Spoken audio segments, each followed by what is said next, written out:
Hello, everybody, and welcome back to another Math 104 lecture. Today, what we're going to be looking at is, if you're following along, if you have the textbook, this is going to be chapter 2.3 in your textbook, otherwise known as lines.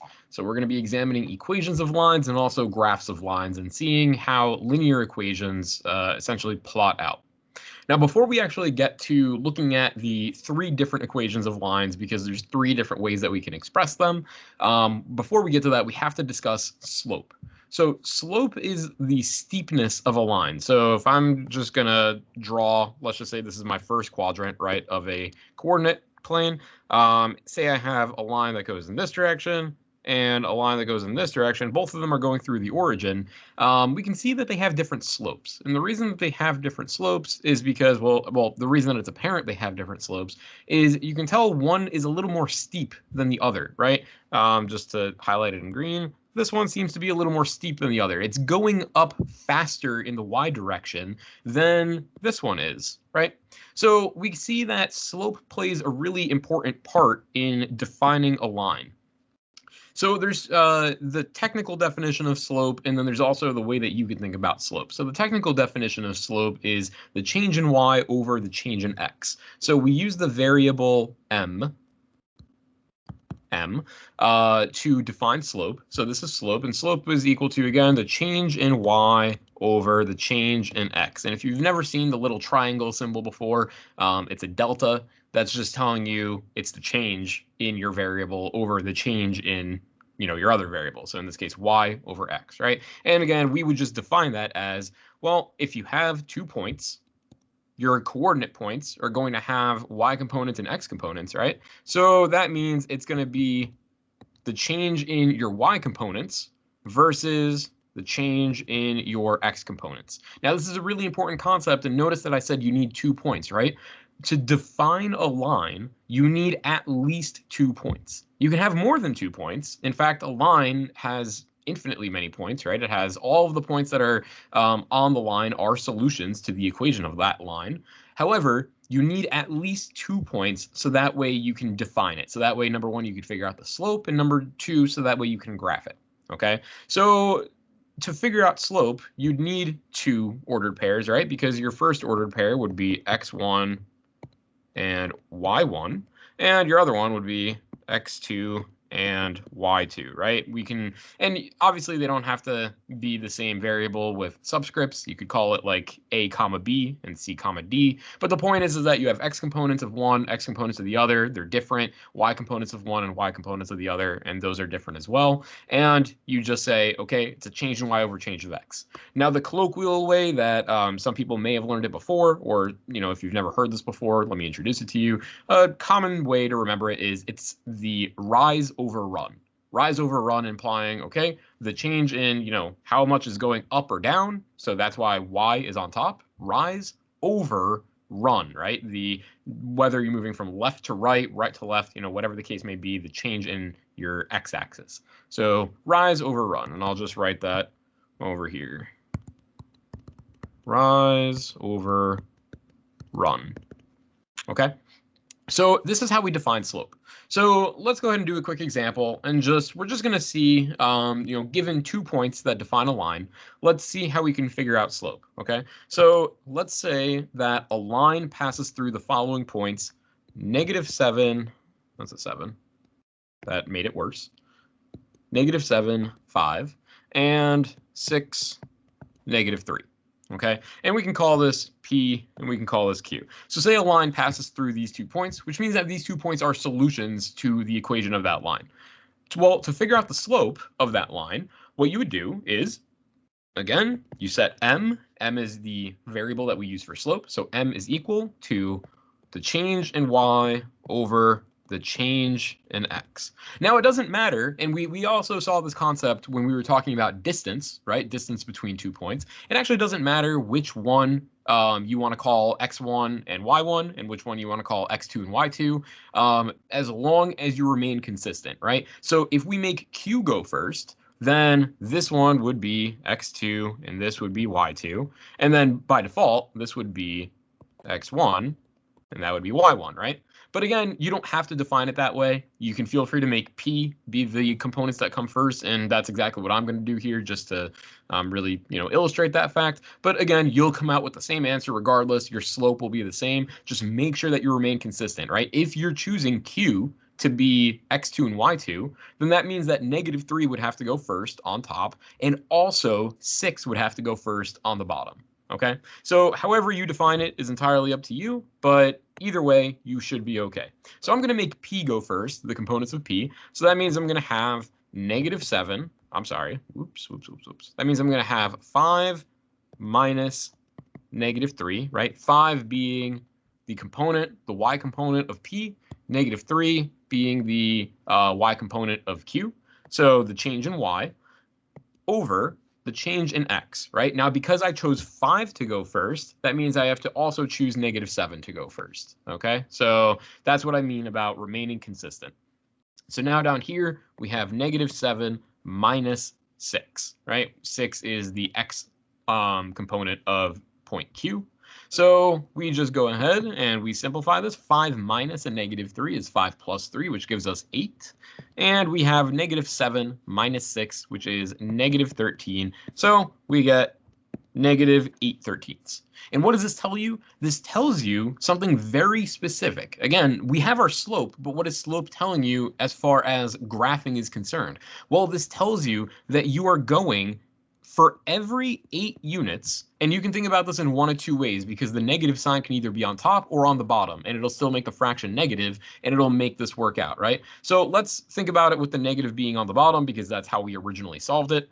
So what this is telling you is that for every 8 units, you're going up on the y-axis, right? We have a positive 8 here, so that means, we're going up 8 units. We're also going to the left 13 units on the x-axis. So we go up 8 units and then left 13 units, and then we have a new point on our line. And then we do the same thing over and over again, right? We move 8 up, we move 13 to the left, we have a new point. But remember, the negative sign in a fraction, and I'm just going to write this in blue down here because we already solved for it, but we know that this will also be true. The negative sign can go on the top or the bottom of a fraction, and it'll still make the fraction negative, right? So 8 divided by -13 is the same thing as -8 divided by 13, right? And all this is telling you is that it's going to be the exact same line. You're just thinking about it going the other way. So now you're thinking, okay, well, what happens if I go down the y-axis and I'm trying to find solutions to the other side of the line? Well, that just means that I'm going down 8 units on the y-axis, and every time that I go down 8 units, I'm also going to the right 13 units.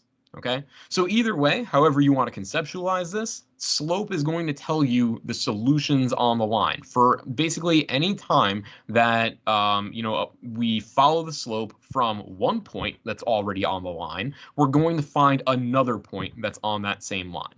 Okay, so let's go ahead and clear this off and move on. Again, the general idea here is just that you're looking at the change in y over the change in x, and that's how you find slope. Now, there is 2 special cases that we need to talk about in regards to slope. One of them is for horizontal lines, and one of them is for a vertical line or vertical lines. So when we're talking about horizontal lines, let's say, and I'm just going to quickly freehand this. So here's my coordinate plane. Here's the x-axis. Here's the y-axis. That still looks like an x. Y-axis. Okay, so here is my line, just horizontal line, right? Okay.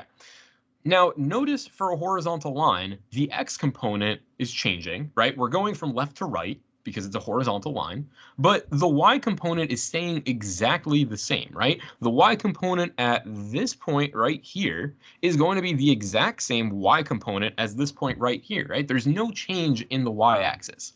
So if there's no change in the y-axis, then because the y components are exactly the same number, you would imagine then that the slope for this line, so I'm just going to, again, for this horizontal line, would be, well, it's if y2 minus y1 over x2 minus x1 is the definition of slope, but y2 and y1 are the same number, right? There's no change in the y-axis, so these are going to be the same number subtracted from the same number. And whenever you have that, whether it's 2 minus 2, 8 minus 8, a million minus a million, right? It doesn't matter what the number is. If you're subtracting the exact same amount from the original number, you're always going to get 0. right? So you get 0 over the change in x, but we know that 0 over any number is just 0. So for any horizontal line, the slope of that line will be 0. Guaranteed. As long as it's a horizontal line, the slope is 0. Okay? Now similarly, and I'm going to just quickly erase this, not all the way because I'm going to hit the y-axis there. But now similarly for a vertical line, and any vertical line that we have, whether it's over here or say we had one over here, doesn't matter. What you should also pay attention to is that you're going to get a similar situation where we're going to get a 0 in our fraction, but the difference here is that we're going to get a 0 in the bottom. Now, why is that? Well, we're going to get a 0 in the bottom because think about it. For this point here, and just imagine that I drew it to scale and it doesn't look like a wobbly line. It should be a straight line. If I use the ruler, it would come out a little bit better. But in any event, so the point, up top in the first quadrant up here, and the point in the fourth quadrant of that same line, well, notice the y component is changing, right? One is higher up on the y-axis than the other one for a vertical line. But the x component staying exactly the same. There's no movement left or right. It's just all up and down movement, right? So if there's no change in x, because the x components are exactly the same, then we're going to have the change in y. I'm just going to again abbreviate y2 minus y1 as the change in y. So we have the change in y over 0, right? X, if it's the same number for x, the x components are exactly the same, we're just going to get a 0 in the denominator. And what does this tell us? Well, if we have a 0 in the denominator, then we know that this is undefined, right? We know that there are no solutions because our fraction is undefined. We can't divide by 0. That's not allowed, right? So if there's no solutions, we then say the slope of a vertical line, or the slope of all vertical lines, does not exist. And that's a very important distinction than the slope of a horizontal line being 0. Being 0 and not existing are two very different things. Okay, so again, just hammer this down as far as special cases is concerned. The slope of a horizontal line is 0, and the slope of a vertical line does not exist. Okay, so those are your two special cases as far as slope. But anything else, any other angled line, whether it's just slightly not horizontal or slightly not vertical, will have a slope. Okay.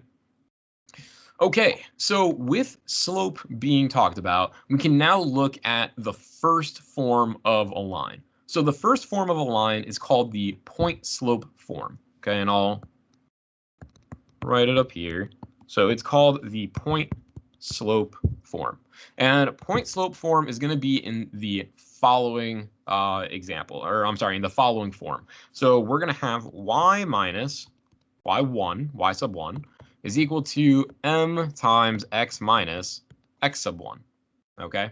And again, very important to keep in mind, x minus x sub 1 is in parentheses. That m is being distributed to both, okay? Now, what is m? Well, m is, like we talked about before, it's your slope. That's the variable that we use to represent slope for lines. So m is your slope.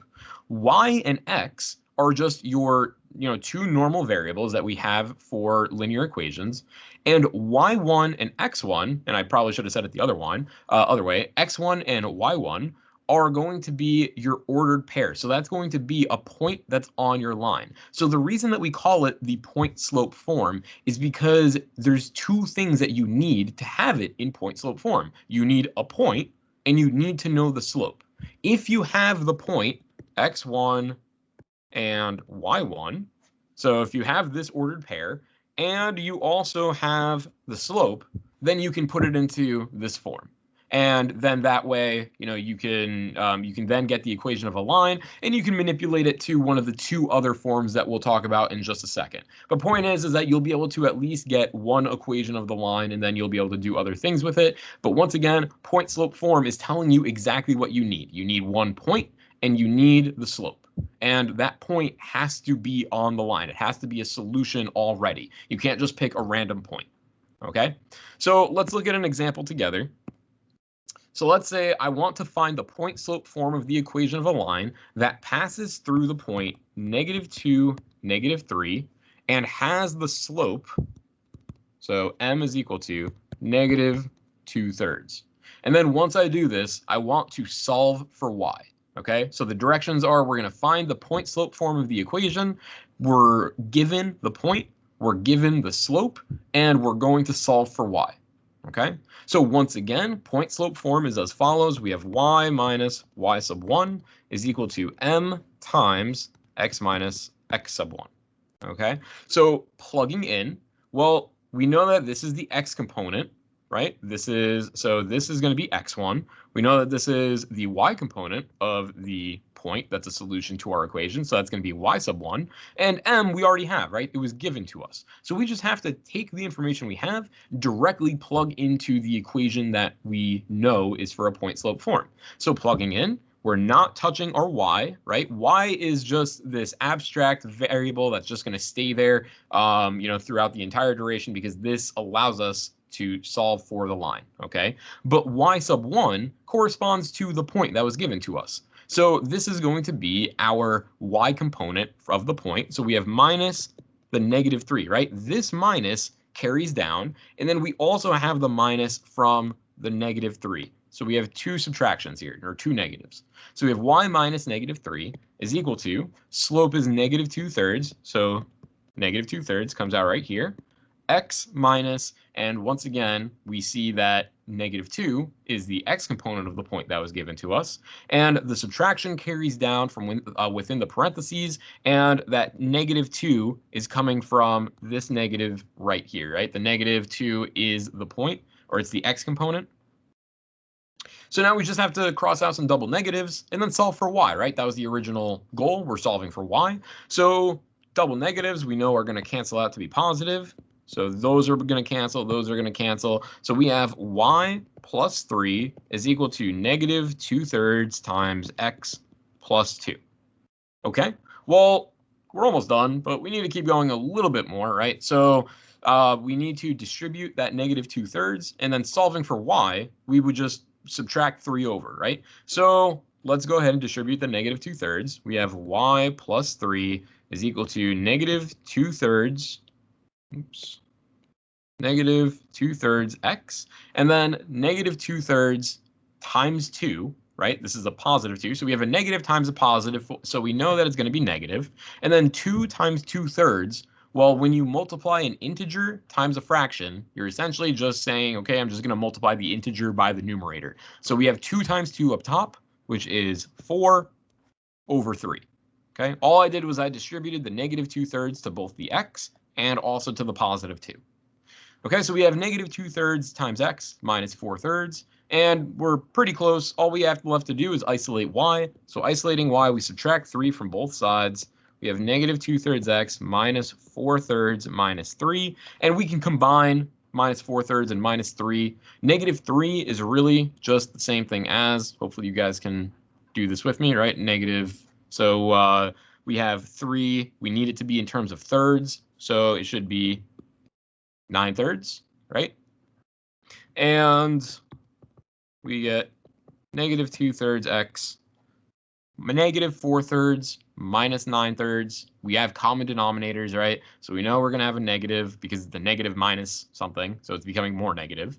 And we know it's going to be in terms of thirds because we already have a common denominator. So we just have to subtract the numerators. 4 minus 9 is going to give us, so essentially, negative 4 minus 9 gives you negative 13.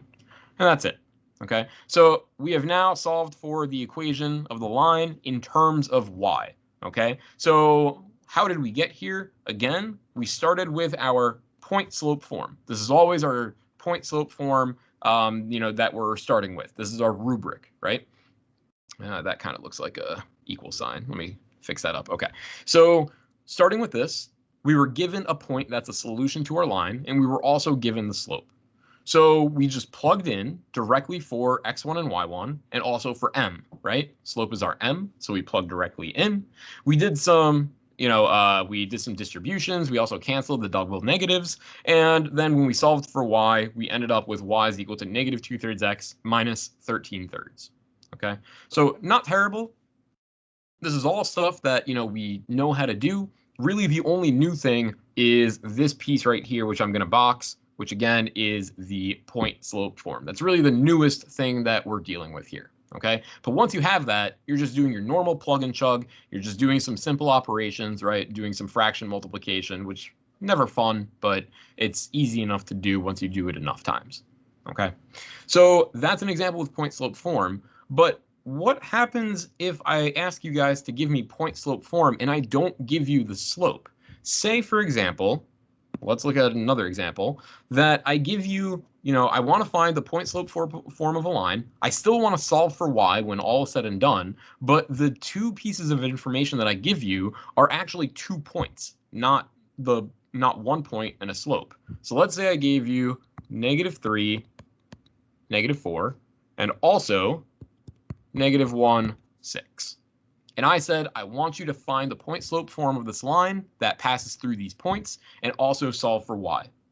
So remember how I said we need 2 points to be able to define a line, right? Why do we need 2 points? Well, 2 points would define your slope. And once you have the slope, then you really only need 1 point, right? Remember, point slope formed implies that you need 1 point and you need the slope.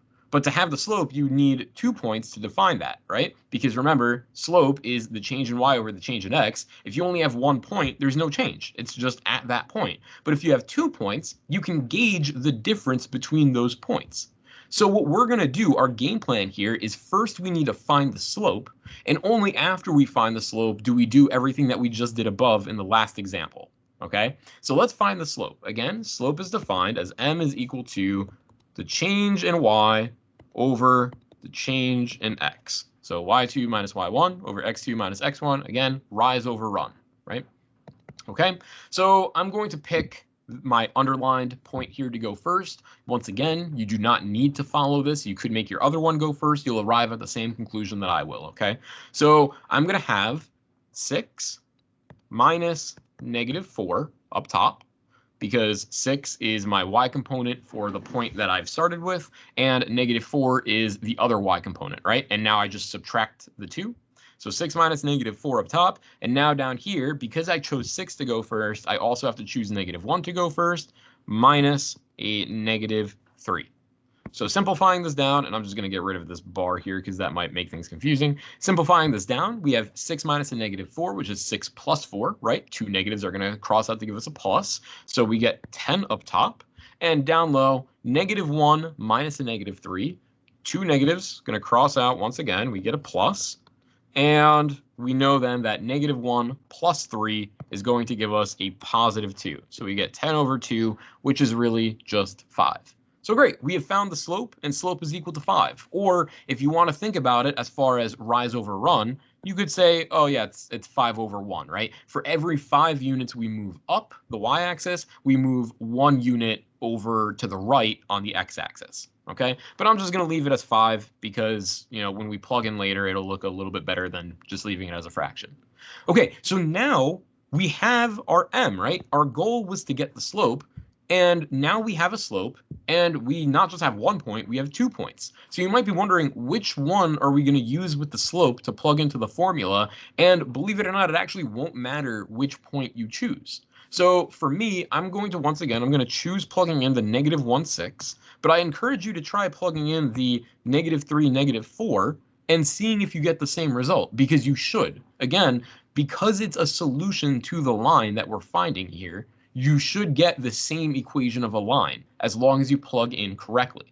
So once again, we're going to start with the general rubric for our point slope form, which is as follows: y minus y1 is equal to m times x minus x1.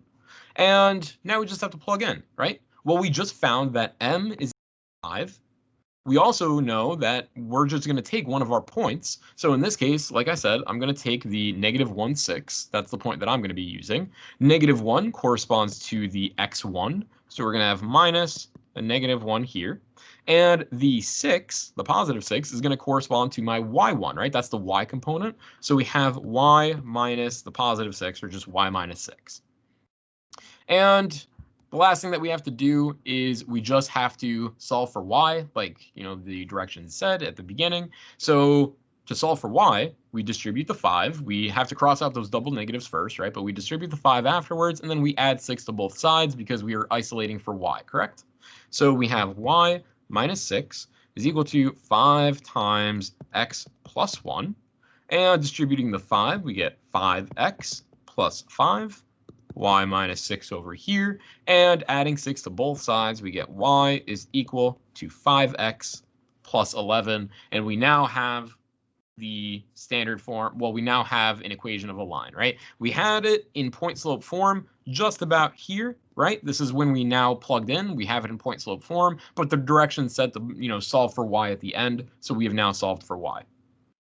Okay, so given all of that information, what I want you guys to do is your first classwork assignment. So your first classwork assignment is I want you to find the point slope form of a line given 2 points. So I'm not giving you the slope, I'm giving you 2 points. And the 2 points that it passes through are 5, 5, and 4, 1.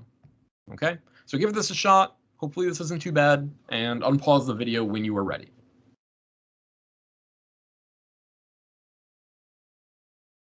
Okay, so just like before, what we need to get it in point slope form, it tells us, right? To say that we need in point slope form implies we need a point and we need a slope. So since we don't have the slope, let's find the slope, and then we'll be one step closer to getting this underway, right? So again, the game plan is we find the slope, we get it into point slope form, and then we solve for y. So let's do this. So solving for slope, m is equal to, and now I notice that I have 5 and 5 here, so when I do subtractions, the 5s are going to be bigger than 4 and 1. So if I do it that way, I never have to really deal with any negatives. So I'm just going to have 5 go first up top.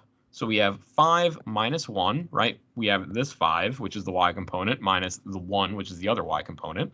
And then we have 5 minus 4, so we have the x component here and the x component here. So 5 minus 1 over 5 minus 4. So 5 minus 1 gives us 4. 5 minus 4 gives us 1. So we get 4 over 1, which is really just 4. But again, keeping it as a fraction really gives you a good inclination of what's happening on the graph, right? This tells you that you're going up the y-axis 4 units, and you're going to the right 1 unit. And if you wanted to find the other, going down the line, so that's telling you, how to get into the positives. Essentially, what this is telling you is because you have a positive slope, your line is going to be going in this direction, right? It's going to be going slightly up. I can't tell you exactly what the angle is because, I don't have it graphed, but it's going to be going upwards.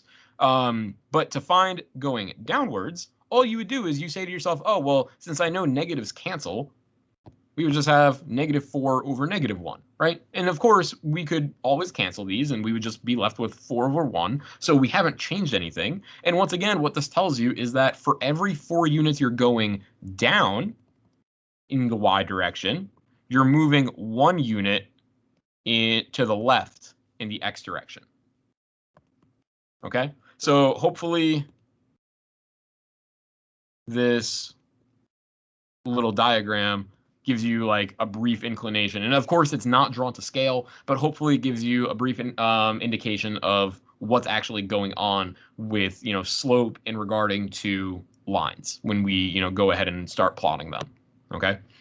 But in any event, I digress. So the whole goal here was we found the slope, right? So now we can go ahead and we can start plugging into our point slope formula. So our point slope formula, once again, is y minus y1 is equal to m times x minus x1, where y1 and x1 are the components of the point that we're choosing, right? So because we have 2 points, you can pick either point. I'm going to pick 5, 5 because why not? You can feel free to pick 4, 1, and that it'd be totally fine. So because I'm picking 5, 5, that means I'm going to have y minus 5 is equal to, and we know we just solved for m, right? M is equal to 4. So 4 times x minus 5 as well, right? Our point was 5, 5. So the x and the y components are both 5. So now we just have to go ahead and solve for y, like the direction said. So solving for y, we're going to distribute that 4. We have y minus 5 is equal to 4x minus 20. And now we just add 5 to both sides. We get y is equal to 4x minus 15. We added 5 to both sides. Negative 20 plus 5 is equal to negative 15. So y is equal to 4x minus 15, and we're done, right? We have solved for y. We have the equation of a line. We are all set. Okay, so that's the first form. So again, just to reiterate, and I'm just going to abbreviate this as P-S, right? Point slope is in the form y minus y1 is equal to m times x minus x1. Okay. Now, point slope form is in general the most helpful because in point slope form, you can go to the other forms as necessary. The next form that we're going to look at, which is probably the one that all of you have seen at least once in your lives, I have to imagine you've seen it before, is called the slope intercept form. So, and I'll write this one down here. So slope intercept form. Okay, so what is slope intercept form? Well, once again, the name kind of gives it away, right? What do you need for the slope and intercept form? You need the slope and you need the y-intercept. Okay, so once again, y-intercept is a coordinate, right? And by definition, because we know that it's the y-intercept, we know that the point in question is going to have no x component, right? It's going to have a 0 for an x component. And we don't know what that number is because we don't know where on the y-axis it falls. So I'm just going to call it b, okay? So let's say I call it b.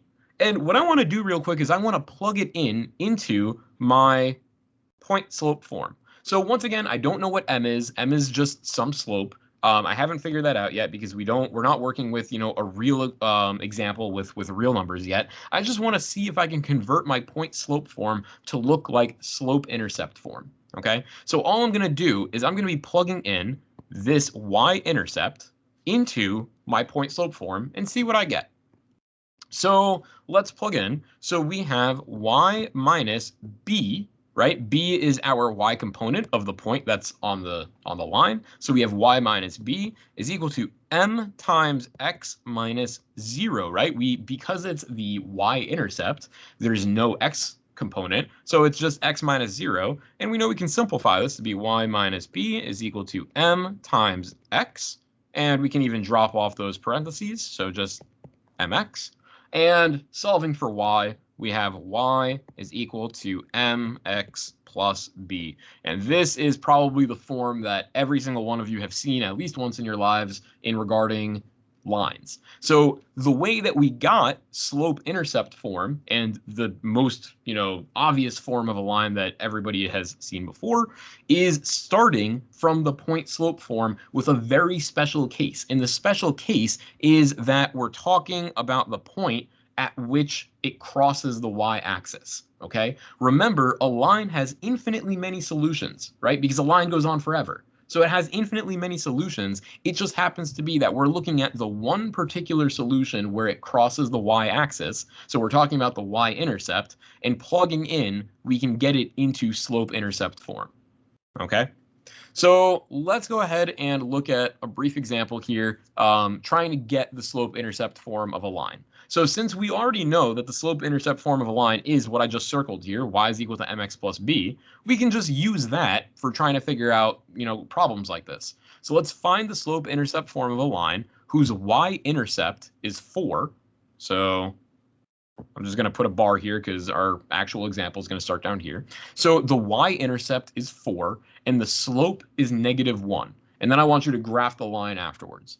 So we know the slope is -1, so that we're just going to write m is equal to -1. And once again, you can always put this into a fraction if you'd like, if it makes you feel a little more confident as far as what's actually going on the graph, which might be useful seeing as how we're about to graph it in just a second, right? If your slope is -1, that means it's -1/1, which tells you for every 1 unit you're going down in the y direction, you're also going 1 unit to the right in the x direction. Okay, and then vice versa, because you could always move that negative sign to the bottom, and then that would be 1 unit up in the y direction and 1 unit to the left in the x. Okay, so great, we're given the slope, and we're also given that y-intercept, right? So the y-intercept, and I'm just going to say y, we'll say b is equal to 4. right? We know that the y-intercept is exactly at 4. So because we're using b to be our intercept here, b is equal to 4. And this comes from the ordered pair 0b, which in this case is 0, 4. Okay, great. So we know then we have the equation for slope-intercept form, which is y is equal to mx plus b. And now all we have left to do is just plug in. So plugging in, we have y is equal to, well, m is -1. So we have -1 times x, which is just negative x. So we have negative x plus 4. So great. That's it. That's all it takes to find the slope-intercept form when you're given the intercept and you're given the slope. You just plug directly into your variables. So now we just have to graph this. But how do we graph a line if we only have one point? Remember, the point that we were given this information here, right? B is equal to 4. The y-intercept is 4. And we could extrapolate that this means this, right? That b is equal to 4 means we have the ordered pair 0, 4. So it crosses the y-axis at 0, 4. So that's great, but we don't have another point, and we need another point to define a line, right? So the easiest point for me to find, you can use your slope to find another point, but the easiest point for me to find in general would probably just be the x-intercept, the other intercept, right? If we can find the other intercept, then great. We can have a second point that works for this line. And then when we have 2 points, we can then draw the line. So I'm going to try to find the x-intercept. So finding the x-intercept of y is equal to -x plus 4. Well, x-intercept means you're setting y to equal 0. So I'm going to have 0 is equal to -x plus 4. And solving for x, I'm going to add x to both sides since I have a -x. So that means I have x over here is equal to 4. So this tells us that at the point 4, 0, again, x-intercept means that your y component is 0. At the point 4, 0, this is a solution to our line, which means this is a point on our line. So great, now we have 2 points. We have the point 0, 4, and we have the point 4, 0. So I'm just going to come over here and draw my line. So once again, I'm freehanding this, so hopefully it doesn't look too bad. So 1, 2, 3, 4. And over here we have 1, 2, 3, and 4, right? So we know our first point by definition of y-intercept, what we were given, is that it's at 0, 4, which means that we have gone 0 units in the x direction and 4 units up. So we're right here. So that's our first point. And now our second point that we solved for once we had the equation was our x-intercept. So we found that to be 4, 0, and that means that's going to be right about here. And now I'm going to go ahead and I'm actually going to use the ruler for this one. And using the ruler for this, we can go ahead and draw our line now that we have 2 points to define our line. And drawing our line, we see we get something, oops, I went off the page, something like that. And we can just put arrows to signify that it is in fact a line. It goes on, forever, right? And this is our origin, which I'm just going to call O, or 0, whatever you want to call it. Okay, so now we have shown that this is y is equal to -x plus 4. And this should make sense. Why should this make sense? Well, if you remember when I first introduced to you guys the concept of intercepts, I told you guys that, okay, well, an intercept is where your equation or where your, your line or graph, whatever your case may be, crosses the particular axis, right? And what we found out was that a lot of the time when we were finding the y-intercept, it was just going to be your constant, right? It was just going to be whatever was left over. So we see that our constant here is 4, and yeah, it's 4 units up on the y-axis. And then when we solved for our other x-intercept, we also saw that it's right here at 4, 0. And that should make sense because our slope is -1, 1. So what does that mean? So that means that if we started, say we started at 0, 4, right? So we have 0, 4. And because we know that this is a solution to our graph, we know that this is a point, right? And we got that all from it telling us that the y-intercept is equal to 4. So we know 0, 4 is a solution. So perfect. Now, how can we use our slope to figure out other points on the graph? Well, once again, our slope tells us that for every time that we go down -1 from a point that's on the line, we're also going 1 unit to the right on that same exact line. So that means that over here, we can just subtract 1 from the y, so we can get 3, and we could add 1 to our x, right? Again, we're subtracting 1 from our y, and we're adding 1 to our x. Or you could flip it, right? Because again, flipping it would just keep the fraction the same, and you can just put the -1 on the bottom, right? So for every 1 unit we go up, we're also going down 1 unit or to the left for the x-axis, okay? But we're just going to keep it simple and just keep the slope in the exact same form that we solved it in, or that we know it in, right? It was given to us as -1. So if we have 0, 4 here, we know that 1, 3 is also going to be a solution.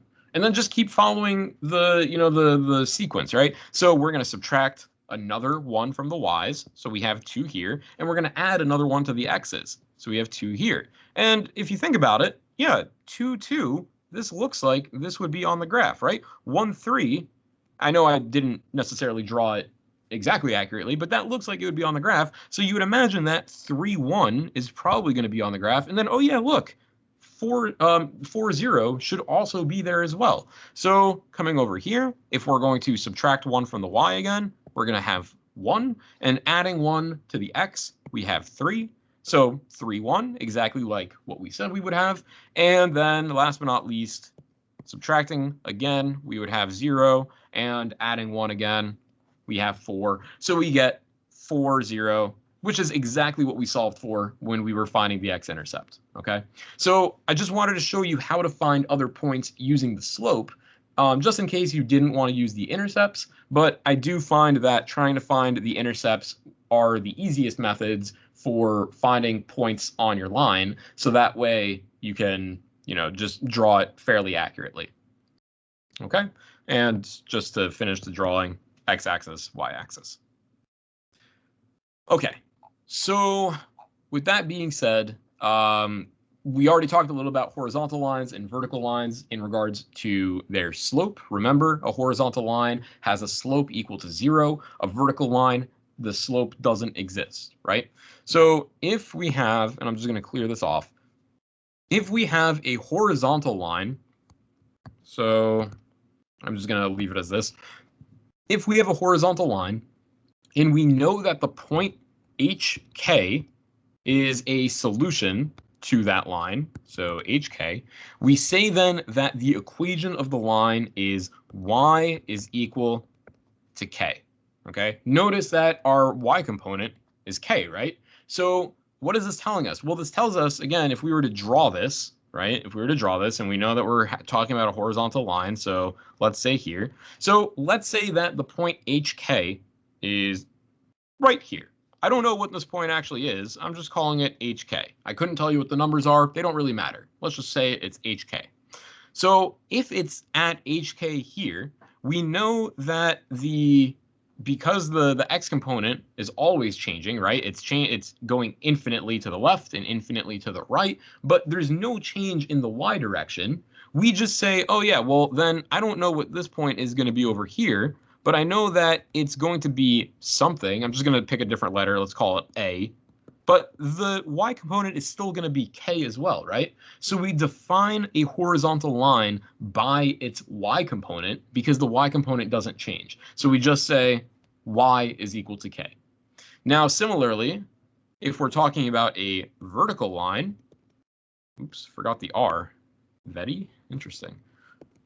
Vertical line, right? If we're talking about a vertical line, once again, we're talking about the point HK. So just quickly sketching this. So to quickly sketch this, let's see, we have the vertical line right here, and we have some, point on the vertical line. I'm going to, again, call it HK.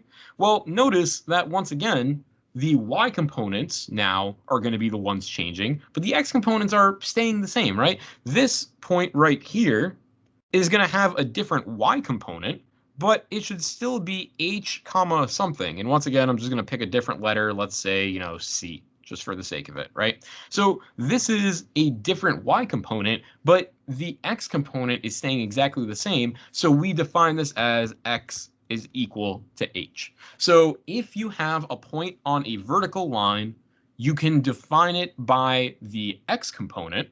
And if you have a point on the horizontal line, you can just define it by the y component. Okay, you're defining it by the component that's not changing, the one that's staying exactly by like the way it is. Okay, so that just goes to our special cases that we were talking about before. We talked about the special cases regarding slope. So this is the special cases regarding, the form, how you would write that equation. Okay. Okay. So there's one last form of writing a line that we should be aware of, and that's going to be called the general form. So the general form of a line is as follows. We have ax plus by plus some constant c is equal to 0. So once again, this is the general form. And what the general form allows us to do is, again, it allows us to go back and forth with the slope-intercept form. So the point-slope form is great because it allows you to get anywhere you want, but the slope-intercept form will allow you to go back and forth with general and also point-slope if you need to. Okay, so with general, notice, if you guys remember, going back to the last lecture, the general equation for a circle, we talked about the standard form of a circle, and we also talked about the general form of a circle. And the general form of a circle is what kind of required us to do completing the square twice, right? So just as a quick refresher, so I'm just going to write general, but this is for circle. We had x squared plus y squared plus some coefficient of x plus some coefficient of y plus c is equal to 0, right?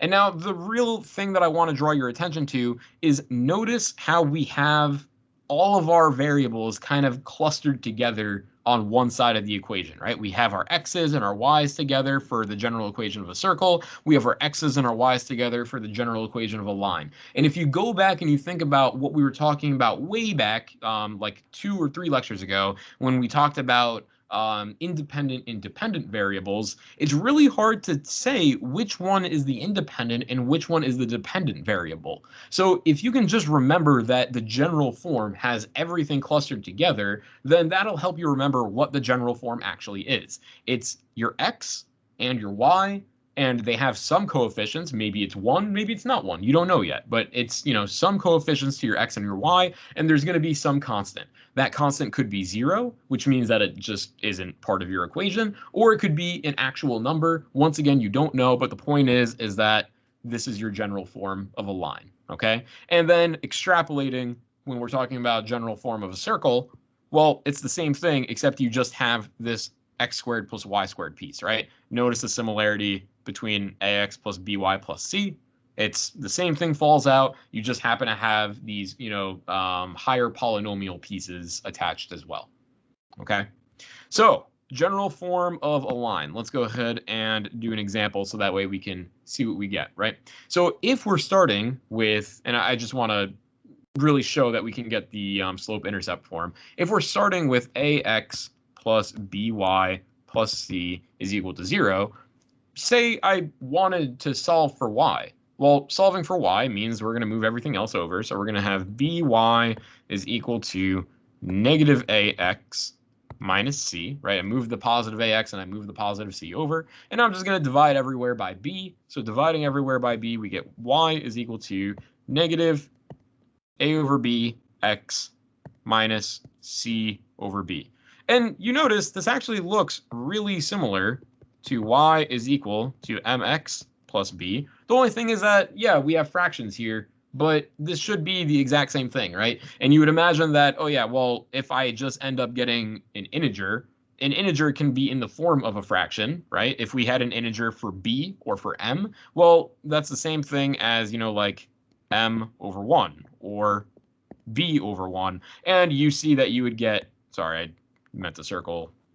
You see that you would get these fractional relationships as well. So the point here that I'm making is that you can interweave between the slope-intercept form and the general form at will, okay? So let's work again with an actual example here. So let's say I wanted you to sketch the graph of the following equation. And the equation that I give to you is in the general form. So we have 3x plus 4y is equal to 24. And again, the goal here is I want you to sketch the graph. Well, to sketch the graph, you need to have 2 points, right? That's how we define a line. So to be able to graph this, you need to find 2 points. So to do that, what we first want to do is we want to find the slope and the y-intercept, because if we can find the slope and the y-intercept, then we can find any other point, right? So that essentially just means we're going to be solving for y. So to solve for y, I'm going to first move the 3x over. So I'm going to have 4y is equal to, and I know that I'm moving the 3x over and it's going to become negative, but I still want that negative out in front just so we can resemble, the y is equal to mx plus b. So we're going to have negative 3x in front plus 24. Now we're solving for y, so I'm going to divide everywhere by 4. So now I have y by itself, and negative 3 divided by 4 is just negative 3/4. We can't really do anything with that. And then 24, a positive 24 divided by 4 just leaves us with a positive 6, right? So plus 6. Okay, so now this is in y is equal to mx plus b form. Notice we solved for y, we divided out the coefficient of y. It's now in y is equal to mx plus b, right? And writing it below here, y is equal to mx plus b. So what's your m? Well, your m, your slope, is just going to be the coefficient of x. So that means slope is equal to negative 3/4. And we now know also that our y-intercept, that b, is equal to 6. So we know that our y-intercept is 0, 6, right? Y-intercept, again, by definition, there's not going to be an x component, so that's going to be 0, and it's just going to be whatever that other number is. So your y-intercept is 0, 6, okay? So that's perfect. We have 0, 6, we have our slope. Now all I want to do is I just want to find another point. And now you could either find that point by using the slope like we just did before, or you can find the other point by finding the x-intercept, which is what I'm going to do here, okay? So finding the x-intercept, we are starting with our equation. Y is equal to negative 3/4 x plus 6. Well, x-intercept, again, means that we're going to set y is equal to 0. So we have 0 is equal to negative 3/4 x plus 6. I'm going to move that negative 3/4 x over. So we have positive 3/4 x is equal to positive 6. I'm going to multiply both sides by 4 because, again, I'm solving for x here. So multiply both sides by 4. We're left with 3x is equal to 24. And dividing both sides by 3, we're left with x is equal to 8. So this tells us that since our x-intercept is x is equal to 8, the ordered pair is 8, 0. Again, y is 0 because we set it equal to 0 because we're solving for the x-intercept where there is no y component. Okay, so great. Now we have 2 points. We have 0, 6, and we have 8, 0. So let's go ahead and try to figure this one out. So if it's at 0, 6, and I'm just going to say that I'm not going to do every dash. So let's say this is 2. Let's say this is 4. Let's say this is 6. So 0, 6 is going to be right up here. Once again, let's say this is 2, 4, 6. And let's say this is 8 then. So we have 8, 0 is going to be this point here. And now all we have left to do is just go ahead, and I'm going to use a ruler just so it looks a little more exact and professional. But all we have left to do is just draw our line that connects between our points. And that's it. And we're done. And once again, how do you know that this looks like the line that we were just talking about, which is y is equal to negative 3/4 x plus 6. So y is equal to negative 3/4 x plus 6. The reason that we know that this is our line is, once again, the b, which in this case is plus 6, tells you that you're 6 units up on the y-axis when it crosses the y-axis, right? So 6 units up, as we see right here, perfect. So that part makes sense. The other indicator that you know that this is correct, not just solving for the other point, which we got 8, 0, but the other indicator is that notice how the line is going down from left to right. That means that we have a negative slope. And that should make sense because our slope, as we found, was a -3/4. So that's a really good indicator that you graph this correctly. If it's going down from left to right, you have a negative slope. If it's going up from left to right, you have a positive slope. And if it's not going anywhere from left to right, then you have a horizontal line, which means your slope is 0. Okay, so great, we did it. That one's done. Fantastic. Okay, we're almost done with this lecture, guys. There's just one more topic that I want to go through, a couple examples that go with it, and we'll be all set. Okay, so let's talk about parallel and perpendicular lines. Okay, so hopefully you've heard these two terms before. By definition, a parallel line is a line that, well, I'm sorry, two parallel lines, if they're parallel to each other, are lines that will never intersect, right? So if you're looking at like this, and I know I'm freehanding this, so it's not exact, but these lines will never intersect, right? They're just going at the exact same rate in the same direction. They just happen to be, spaced out a little bit. So two parallel lines are lines that never intersect. And the way that you represent this is you say, okay, if L1, we generally use script or cursive when you're talking about lines. So if this is L1 here and this is L2, you say L1 and then you write these two like vertical lines here to show that they're parallel. It's supposed to be like, yeah, these lines are never intersecting. So L1 is parallel to L2. So this means parallel. Okay. So what does it mean in regards to slope though? How do we test for, two lines to be parallel? Well, two lines are parallel if and only if M1 is equal to M2. Okay. What is M? Well, M is going to be slope, right? So M1 is going to be slope of the first line and M2 is slope of the second line. So two lines, once again, are parallel if their slopes are equal. If their slopes are equal, then they are parallel. And there is a one special case where, say, one line overlaps another line, well, their slopes are going to be equal because they're the same exact line. Okay, but for 99.99999% of cases, you're going to see the way that you test, for two parallel lines is just testing to see if their slopes are equal. You set their slopes equal to each other, and if they're equal, great. And if they're not parallel, and that's it. Okay. Now, there's also perpendicular. And once again, going to freehand this, so please don't criticize. So remember, we talked about that box there means a right angle, right? When we were talking about right triangles, we drew that box to show that that was a right triangle. So two lines are perpendicular when their intersection forms a right angle. And also notice, and this kind of goes into a little bit of geometry, which is outside the scope of this class, but also notice that if you have one right angle, you also have three more right angles. So forming one right angle really means you're forming four right angles. But the point is that it's forming, a right angle. That's really the definition of perpendicular lines, is that they intersect and form a right angle. Now, how do you test for perpendicularity? What does it mean for two lines to be perpendicular? Oh, also, I should show you the notation. I showed you the notation for parallel, which was that. So let me show you the notation for perpendicular.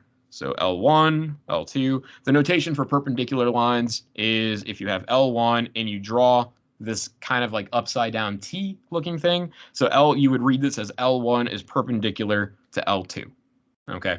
And the reason that you draw it this way is because, again, the missing hiding notation is that little right angle there, but you don't need to draw that. Again, you just would draw like this upside down T.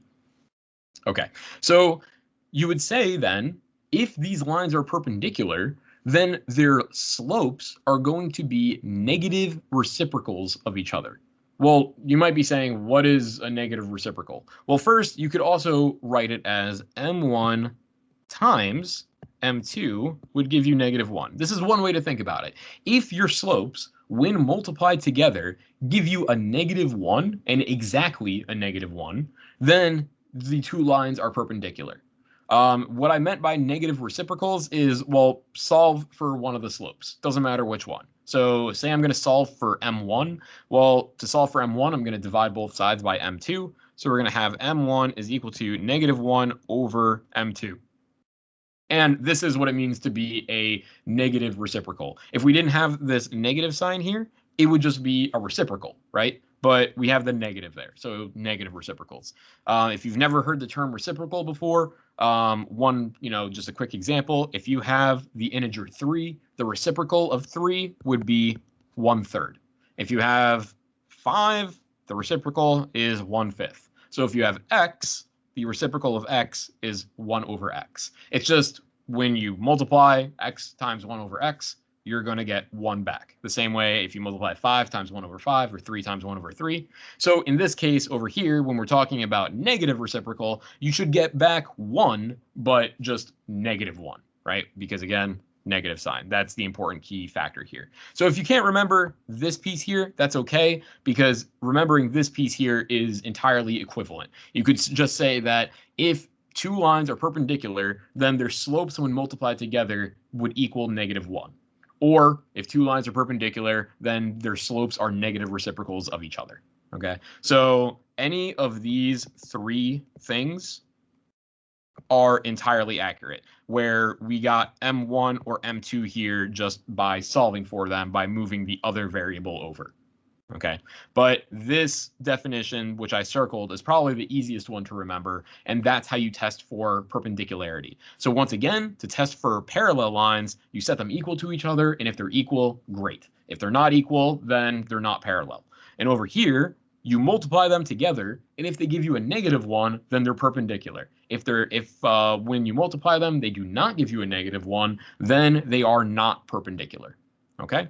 So that's how you test for them. So let's go through a quick example, and we'll do this. Also, one more thing regarding the special cases. So remember, the two special cases are horizontal lines and vertical lines. So something to just keep in mind. This is not something I'm going to test you on. It's just something that you should, make yourselves aware with. Any two vertical lines are parallel. By definition, if you have two vertical lines, they are parallel. Any two horizontal lines are also going to be parallel.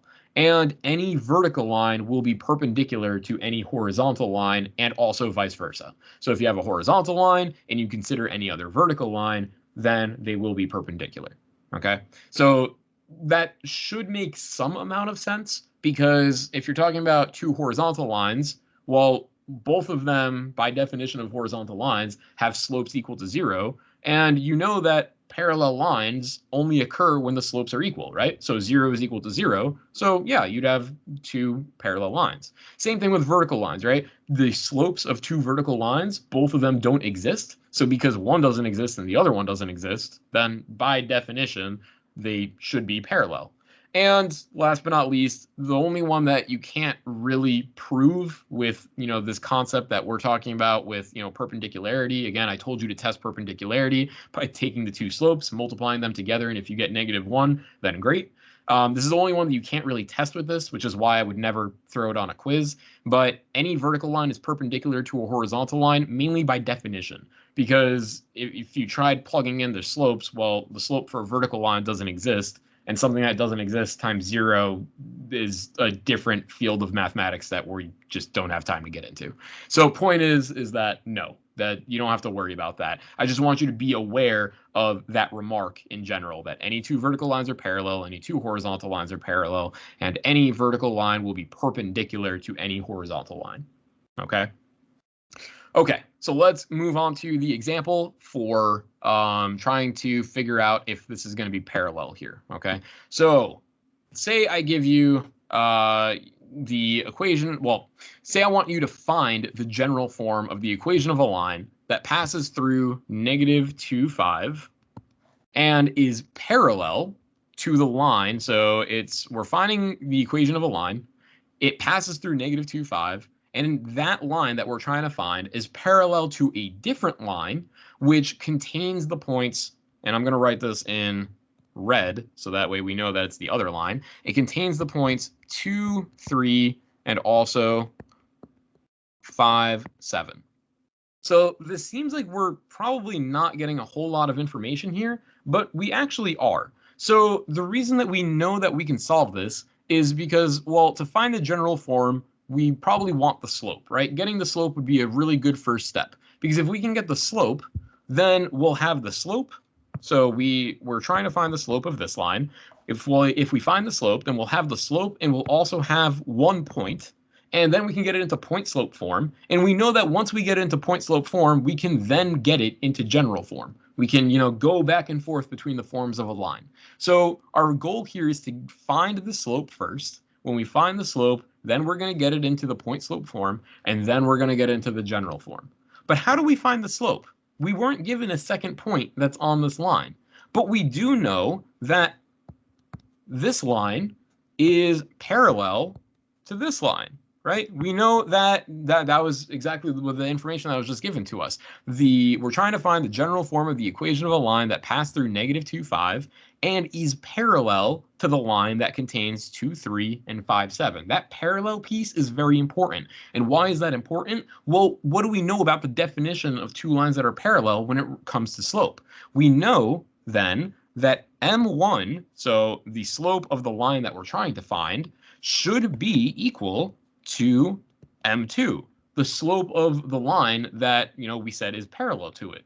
So if we can just find M2, we can then find M1, and if we find M1, then we can unlock the rest of this, okay? So we just have to find the slope of the second line. So let's find the slope of the second line. And to do that, well, we were already given 2 points, right? So I'm just going to write M2, and we know then that M2 is really the same thing as rise over run, right? So we're going to have 7 minus 3 over 5 minus 2, and 7 minus 3 is going to be 4. 5 minus 2 is going to be 3. So we now know that the slope of the second line is 4/3. So if the slope of the second line is 4/3, then that means this slope over here of the first line is also 4/3 because they're parallel. Okay? So that's how this definition is coming into play. So now we know the slope. Now we also have a point that was given to us. So let's put it into point slope form and then worry about getting into general form in just a second here. Okay, so we'll get it into point slope form first. So getting into point slope form, we once again know it's y minus y1 is equal to m times x minus x1. And plugging in, we know that m is 4/3, like we just found out. Y1 is 5, so we have y minus 5. And x1 is -2, right? So we have x minus a -2. Okay. Let's go ahead and simplify, and we're also going to distribute that 4/3. So simplifying, I mean we're going to cancel out those two negatives, give it a positive. So we're going to have y minus 5 is equal to 4/3 x. And now 4/3 times a positive 2 is going to be plus 8/3. Okay, we're almost done. To get it into general form means that I don't want any fractions, okay? Because when I get it into general form, I want all of my y's and all of my x's on the same side, and I want my coefficients to be integers. So to get rid of fractions, we see that we have a divisor of 3 here, and we also have a divisor of 3 here, right? So if we multiply both sides by 3, we should be able to clear that up, right? So I'm going to multiply both sides by 3. So, and I'll put this in blue so we see that it's a different step. So we're multiplying this by 3. We're also multiplying this by 3. And when I multiply by 3, we get 3y minus 15 is equal to, and now multiplying the 3 to each of the other pieces, well, the 3 is going to cancel with both of the divisions, right? So we're going to get 4x over here. And distributing the 3 to the 8/3, we just get 4x plus 8. And to get it into general form, you have your choice. You can either move all the pieces on the right to the left or all the pieces on the left to the right. It doesn't make any difference because, again, you can move it back and forth. So I'm just going to move all of the pieces that are on the left to the right, which means I'm going to be subtracting the 3y and adding 15. So that means I'm going to have 4x minus 3y, and now adding 15 to 8 we have plus 23, and now we see it is now in the general form, right? General form is we have A is our coefficient of x, which in this case is 4. We have B, which is the coefficient of y, which is -3 in this case, and some constant, which is 23. Again, the key here is just remembering that in general form, we just want integer coefficients of x and y. So this 4/3 isn't really going to fly. I'm not a fan of the 4/3 there. Same thing with that, the 8/3. If that's what we ended up getting for our constant, then so be it. But we want to have integers for our coefficients of x and y. Okay. So let's go over this again, just a really quick recap. The information we were given and what we were trying to find. So we were trying to find the general form of a line that went through this point right here, -2, 5. So we were only given that piece of information as far as, that line. But we know that it was parallel to this line, line 2, and that line went through 2, 3, and 5, 7. And by definition of parallel, the slopes should be equal. The slopes of the two lines should be equivalent. So if we could find the slope of the other line, because that one we have 2 points, then we've found the slope of our first line, which is our goal. So we found our slope, we got 4/3, which means the slope of the first line is also 4/3. And because we now have a slope, we now have a point, we can get it into point slope form. So getting it into point slope form, again, is just a matter of plugging into our formula. Y minus y1 is equal to m times x minus x1. And once we've done that, we just simplify. And to get it into general form, we clear out fractions and we just move everything over from, left to right or right to left. It won't matter. If you guys moved over the 4x and the 8 to the left-hand side, that is also correct. Okay. So if you ended up with, and I just want to write this in red to show you, if you guys also ended up with 3y minus 4x, and now you have the -15 minus 8, so minus 23 is equal to 0. This is also correct, and this is also the general form of the same line. Okay, notice that to go back and forth from here to here, all you're doing is you're multiplying both sides by -1. Okay, which is a totally valid thing to do. Okay, so that's it for that example. Guys, go ahead and try the second classwork example, which is essentially the same idea, but we're going to be this time using the definition of perpendicular. Okay, so the second classwork assignment says find the general form of the equation of a line that passes through 3, -4. So we're trying to find the equation of a line for line 1, and it passes through 3, -4, and it's perpendicular to some other line, line 2. And this line 2, the equation of it is 4x plus 5y plus 1 is equal to 0. Okay? All right, so give it a shot, see what you can come up with. Again, use the definition of perpendicular to try to figure this out. Okay, so once again, we see here we're trying to get it into general form, right? So we're trying to get the first line into general form. But to get it into general form, we probably need the slope, right? And right now we don't have the slope. But we do have 1 point. So if we can get the slope, we can get it into point slope form. Then we can get it into general form. But to get the slope, we see here the only other piece of information that we have is our first line, which we're trying to get, is perpendicular to the second line. So the second line is, the equation of it is already in general form, which is 4x plus 5y plus 1 is equal to 0. So to get the slope of this guy, which is m2, well, we don't have points, right? We don't have any points. So if we don't have any points for this, what do?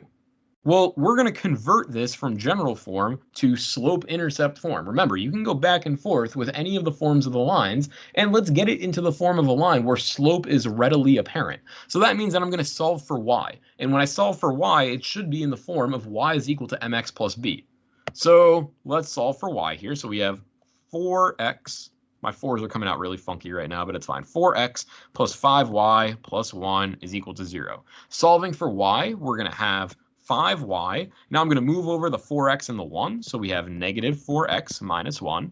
I'm going to divide by 5 everywhere. So dividing by 5, we have y is equal to -4/5 x, and then -1/5. So what does this tell us? Well, this now tells us we have it in y is equal to mx plus b, right? Where m is my slope. So that means then that this piece here is my slope. So m2 is equal to negative 4/5. And what does the definition of perpendicular tell us for the relationship of the slopes? Well, the relationship of the slopes is going to be m1 times m2 is equal to negative 1, right? So this means that we have m1 times negative 4/5 is equal to negative 1. So what I can do is you have a couple choices. You can either divide by negative 4/5. You can solve it that way. What I'm going to do is I'm just going to treat m1 just like any other variable. So first, what I'm going to do is I'm going to multiply both sides by negative 5, right? In that way, I can clear out the divisor of negative 5. So multiplying both sides by negative 5, we're left with 4 times m1 is equal to negative 5 times a negative 1. The negatives cancel out. We're left with 5. And dividing by 4, we get m1 is equal to 5/4. And does this make sense? Well, yeah, 5/4 is the negative reciprocal of negative 4/5, right? If you were to actually multiply them together, this times negative 4/5, you'd get 1, right? 5 times 4 up top gives you 20. 4 times 5 on the bottom also gives you 20. So you'd have 20/20, except it's also negative, right? One of the fractions was negative. So you'd get negative 20/20, which is negative 1. So yeah, they are negative reciprocals. So perfect. m1 is equal to 5/4. So now we have the slope of the line in question, the line that we're trying to plot. We finally have the slope for it, which is 5/4. And with that being said, we have the slope. We have a point, right? We were given the point, 3, -4. So let's get it into point slope form. So we have y minus y1 is equal to m times x minus x1. And plugging everything in, well, our point was 3, -4. So that means we're going to have y minus a -4 here. And we're going to have m was 5/4, x minus 3, right? We had a positive 3. Yeah, so x minus 3.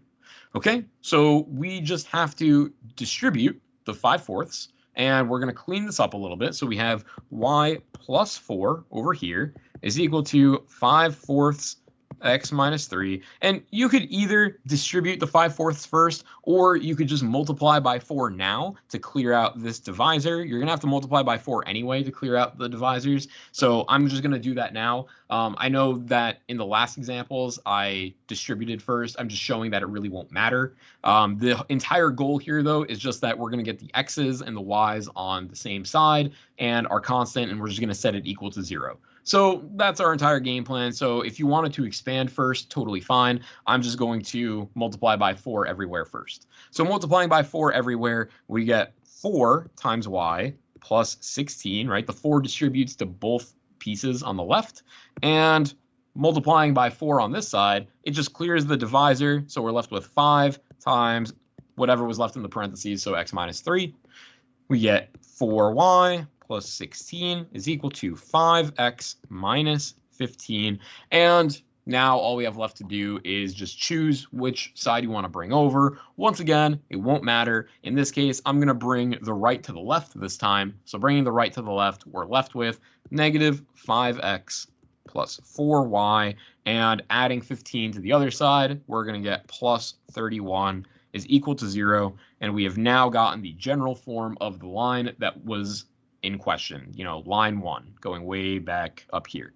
So again, just to recap, we were given only a point, right? This is the only thing that we were given as far as information about line 1. But we were also told that the slope of line 1 was perpendicular to line 2. And in line 2, we were given, instead of given 2 points where we could directly find the slope, we were given the equation to line 2, which was 4x plus 5y plus 1 is equal to 0. So as a result, what we did was we converted the general form, which is what this is. This is in the general form, right? The x's and the y's and the constants are all on one side. Is set as equal to 0. Great, it's in general form. So we converted general form to slope-intercept form. So that way we can find exactly what the slope is. And by doing so, all that means is we're just solving for y. So we have y is equal to negative 4/5 x minus 1/5, which tells us then that the slope of the line is negative 4/5.